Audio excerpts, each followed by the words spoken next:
Are we live?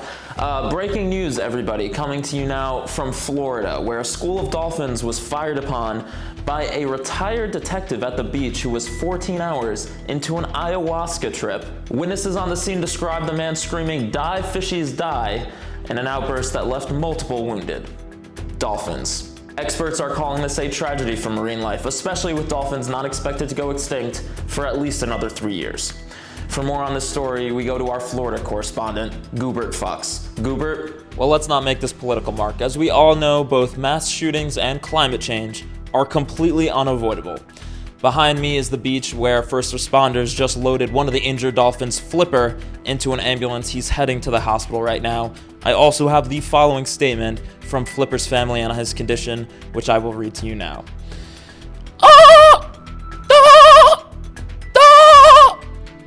Heartbreaking stuff, and of course all of us here are hoping that Flipper pulls through, and if you believe he will, it's time to put your money where your mouth is. The odds on Kalshi right now are in your favor. 54 cents turns to $1 if Flipper survives surgery, 46 cents to $1 if you think Publix is about to have an influx of dolphin steaks. Remember folks, everybody's a winner over on Kalshi. Except for Flipper, of course. It's very much touch and go there. Back to you, Mark. Folks, have you ever been to Las Vegas? Let me describe it to you. Las Vegas is the most American place in America. It's glitzy, gaudy, the fakest of fake luxury. On the surface, it shines bright, but underneath, there's a dark underbelly of poverty and exploitation. It's a place where the haves and have-nots are right next to each other, and on any given day, you could walk into a casino, and a have-not could become a have. Or more likely, where a have can go in there, lose everything they have, and become a have-not. All that's to say, there was a reason that you used to have to physically go to Las Vegas in order to gamble, or Atlantic City, which is just Las Vegas in New Jersey. We had an understanding that it would probably be bad for society if there was a blackjack table in every single convenience store in America. Until the 1960s, of course, when the first state lotteries were created. And of course, now you can gamble in basically every single convenience store in America. Unless, of course, you're in Alabama, Alaska, Hawaii, Nevada, and Utah.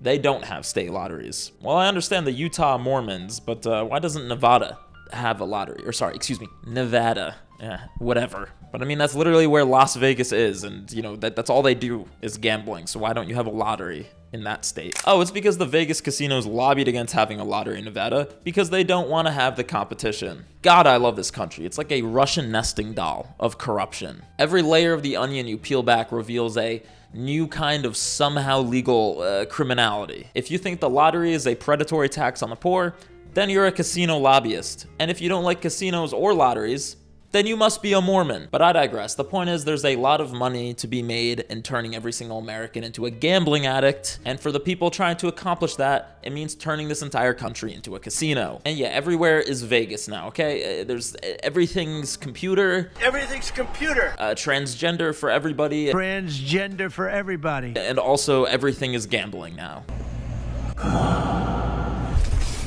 I can't go red 5 times in a row.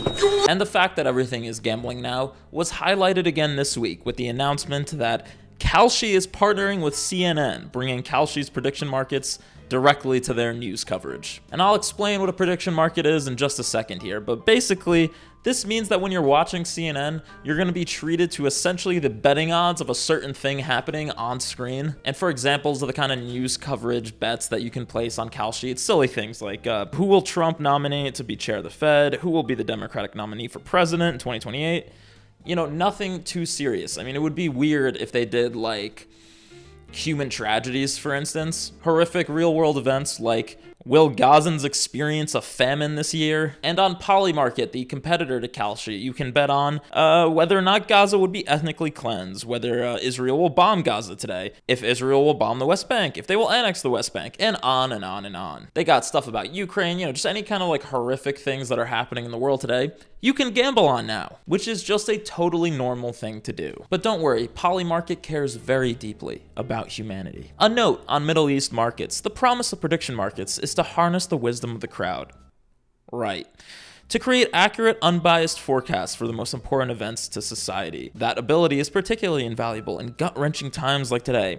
After discussing with those directly affected by the attacks, who had dozens of questions, we realized that prediction markets could give them the answers they need in ways TV news and X could not. Now, if you're wondering what any of that means, it means literally nothing. Harness the wisdom of the crowd to gauge like how war crimes are going today. But at least you might have noticed something interesting in that statement, which is how prediction markets frame themselves. They don't call themselves a casino. They're actually very cagey about being associated with gambling, even though that is literally what their business model is. But instead they talk about shit like democratizing information and providing accurate insights. Just buzzword. But before we talk about this demon spawn of late stage capitalism known as prediction markets, let's talk about its older brother, sports betting. Now, I know there are about 800 videos out there about how evil sports betting is, so let me just give you the Spark notes, or the Marc notes, if you will.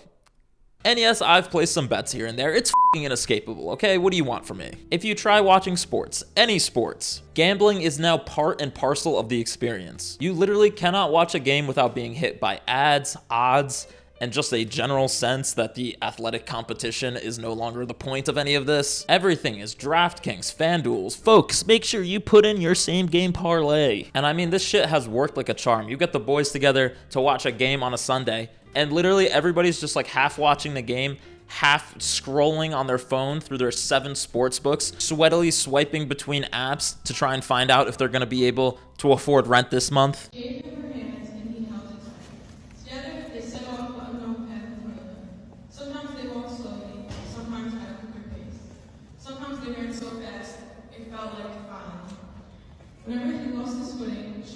I don't need to take a poll of my friends to see if they've placed a bet recently, because I know they have. And most people are smart, just doing like 10 bucks here, 20 bucks there, taking your free bets or whatever. But some people have a problem. There's always one guy who's not gonna stop until he's gambled away his car, his house, and like his firstborn child to DraftKings. Because trust me, bro, DJ is totally gonna run it in on this next play. And so it's not just that the sports viewing experience has been gamblingified to shit, it's that the entire culture around it has been too. Every single, I guess what you could call like male-coded podcast is brought to you by FanDuel or DraftKings or one of the other casinos or Prize Picks. There's an entire niche of content out there that's just people doing sports betting advice or just telling them what their picks are this week. Again, it's just like any other kind of gambling where like mathematicians and gurus are getting involved. Except again, if you want to count cards, at least you have to physically travel to a casino, and risk getting the shit kicked out of you by Robert De Niro. Versus now the casino is on your phone. Can you do it with your left hand? Well, I never tried. So you're right. Yeah. And not only that, the casino will start sending you thirsty push notifications if you haven't gambled in a while. I mean, this shit is only marginally less disturbing than the Duolingo owl. I mean, imagine you're like 2 months sober and then you get a push notification from Johnny Walker, who's like, hey bro, you haven't had any drinks in a couple of weeks. How about a free bottle of whiskey on us? If I could go back and never gamble again, I would. I would cut it out forever, like I have now. Because gambling destroys people mentally. I mean, there's a lot of stories like this going around nowadays, and some of them are a lot more tragic. And quick history lesson, if you're watching this and thinking, man, where did this shit even come from? I mean, this feels recent, okay? I don't remember this. I don't remember wondering if my boyfriend's parlay was gonna hit or if I'm gonna have to pick up another shift at Baskin-Robbins back when Obama was president. And you'd be right, modern sports betting has only been around for a couple of years actually, and it was born out of the wellspring of all evil, the state of New Jersey. And I am a New Jerseyan, so I'm allowed to say that. You are not, you Jersey phobes. But in 2018, the state of New Jersey won a case at the Supreme Court arguing that the United States government cannot just have a nationwide ban on sports betting. This opened the door to first New Jersey and Delaware, but later 39 other states to legalize sports betting in one way or another. Which I think at this point we can say that it's a disaster, but at a bare minimum, at least that's regulated betting. Like, yeah, sports betting at this point is ubiquitous, deeply exploitative, and on the net, absolutely a negative for society, but at least states have set up mechanisms to regulate these apps. Like, sure, 6% of college college students in the US are gambling addicts, which translates to like more than 1 million addicted students. But you know, at least there's this PSA from the Michigan Gaming Control Board. How much longer? Relax. I can't. This online betting thing is getting out of control. Come on, we're having fun. But we need to pay rent, buy books, groceries. Blah, blah, blah. They're called priorities for a reason. We'll get to those things. Maybe. This isn't gonna end well. Don't regret the bet. Okay, well, obviously you should listen to the version of yourself that has the cool sunglasses. Obviously. I mean, what would you rather be, a cartoon or a cartoon with cool sunglasses? Exactly. Now let's get your fall tuition on Drake May for MVP. But I mean, even as bankruptcies are up 30% in states that allow sports betting, at least there is a whiff of guardrails around these things. Even as it's pretty clear at this point that this is just a massive wealth transfer from normal people to giant corporations. But just like the Cleveland Browns, it appears that things are going to get a lot worse before they get any better. And that's where prediction markets come in. Now, if FanDuel and DraftKings are the end of sports, then Kalshi and Polymarket are the end of society. No, I'm being completely serious though. You can always tell when an industry is so evil and probably going to usher in the collapse of civilization when even their executives appear to like not be human. It's like when Peter Thiel did that like 4-part lecture on the Antichrist. It's almost too on the nose. Like, dude, we get it. We know which side of the Bible you identify on. And make no mistake, these prediction market people are absolute sociopaths. Let's tune into the CEO of Kalshi's long-term vision for this market. The long-term vision is to financialize everything and create a tradable asset out of any difference in opinion. And I think if you do build a general purpose exchange that can resolve differences of opinions on anything, like the TAM is quite massive. Okay, so for those of you who don't speak evil, let me break this down. In traditional sports betting, you're betting against the house. Essentially, the casino or sportsbook tells you what the odds are on a specific bet. You pay the casino, and if you win, you get the money from the casino. Prediction markets are different in that you're buying a contract based on the outcome of a particular thing and trading that contract among other users. For a less f***ed up example than the ones I used earlier, let's take the new Avatar movie. If you think the newest Avatar movie is gonna get above a 67 on Rotten Tomatoes, which doubt it, but if you think that's gonna happen, then basically you can pay 75 cents for a contract that will give you $1 if the movie does in fact get above a 67. And if more people agree with you and are betting that it will be above a 67, then the price of that contract goes up and you can sell it for more money. But ultimately, at the end of the day, when the review comes out, you will get $1 if you were right. To simplify this even further, basically in sports betting, you're betting against the house. In prediction markets, you're betting against other people. But either way, as you may have noticed, you're still betting. And not only that, 90% of the volume on Kalshi right now is on sports prediction markets, aka sports betting, aka these platforms are just sports betting by a different name, with a side of betting on politics and war crimes too, if you want. But the reason it's important that this is not considered actual gambling is that there is no state regulation, which means that these prediction markets, you can get anywhere in the country, which means chin up, my Utah viewers. Gambling's back on the fucking menu, boys. Ezekiel, Braxton, meet me at the soda shop. BYU is playing tonight, and we're gonna get shit fucking rich. And don't worry about running afoul of God or anything, boys, okay? You're not gambling, okay? According to Kalshi, you're trading financial derivatives. Honestly, the impetus for this video was me opening up my Robinhood, which is the stock brokerage I got when I was in high school, and I just kept going with it because I don't care. But now on Robinhood, right below where my stocks are, you can now gamble on college football. Like, yeah, this is totally healthy for society. And the place where I buy my mutual funds and theoretically plan for retirement, which I know, you know, I still think Santa's real too, I guess. But right next to my 401k is a place where I can gamble on like tennis. Or how about this? Instead of just buying Bitcoin, which is already a pretty volatile asset, you can now gamble on what its price will be on a particular day. How neat! And I want to be very clear that not only should this shit be illegal, it basically was. A year ago, Shane Copeland, who's the founder and CEO of Polymarket, had his house raided by the FBI, and the platform was also banned in the United States. Then we had a presidential election, administration changed, the FBI investigation was killed, and Donald Trump Jr. was put on the boards of both Kalshi and Polymarket. And the banner of Polymarket was literally raised on Wall Street. So to recap, in the span of 6 months, Shane Copeland went from facing jail time to being a billionaire paraded around the New York Stock Exchange. Again, in 6 months. It's amazing what corruption and friends in high places can do for you. And please, just listen to how Shane reflects on some of his legal issues. In 2021, the Commodity Futures Trading Commission launched an investigation into Polymarket. Copeland cooperated and ultimately paid a penalty. It was a $1.4 million fine and also it was a settlement. And you could not have customers in the United States. Yeah, we had to go and geoblock trading the US and move certain operations offshore. And it wasn't, hey, you're banned from trading US. It's like, until you're licensed. I mean, it was breaking the law. I mean, people say breaking the law. It's like, which law? You know, so if anything, it's incompatible. It's incompatible with the law.